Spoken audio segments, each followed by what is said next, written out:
নমস্কার বন্ধুরা, আজকে আবার চলে এসেছি রান্নাঘরে। আজকে বাটা মাছের ঝাল করব। লবণ হলুদ মাখিয়ে নিয়েছি। আর নতুন নতুন বন্ধুরা হয়েছেন, সুন্দর সুন্দর কমেন্ট করছেন। অনেক অনেক ধন্যবাদ নতুন নতুন বন্ধুদের জন্য আর আমার পাশে থাকবার জন্য। কাঁচা লঙ্কা, আদা, পাকা টমেটোর,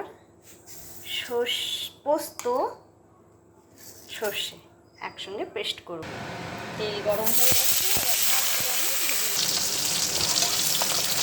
একটা বন্ধু আমার হাসি নিয়ে একটা কমেন্ট করেছে, খুব সুন্দরই কমেন্ট করেছে। বন্ধু, আমি রান্না করার সময় হাসি কেন জানো?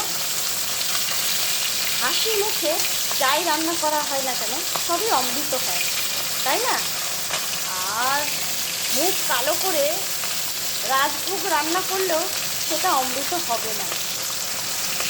সেটা আমার পরিবারের জন্যে না, পরিবারের জন্যে যা আমি রান্না করবো, আলু সিদ্ধ ভাত, সেটা হাসি মুখেই রান্না করবো, যেহেতু তো ওটা আমাদের ভোজন।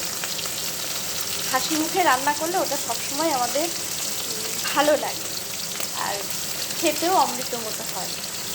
বন্ধু, আপনার এই কমেন্টটা কিন্তু আমার খুবই ভালো লেগেছে, যে আমি হাসি মুখ করে থাকি। হাসি মুখ আমার সবসময়, আমার হাসি মুখটাই থাকে। আমি হাসি মুখ সবসময়, আমার হাসতে ভালো লাগে, বাস মন খুলে হাসি আমি সবসময়। বন্ধুরা, মাছগুলো খুব সুন্দর করে ভাজা হয়ে গেছে।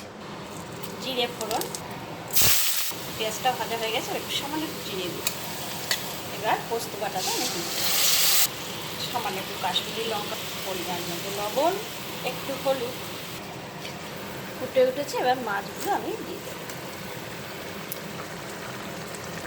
ধনেপাতা দিয়ে দিলাম।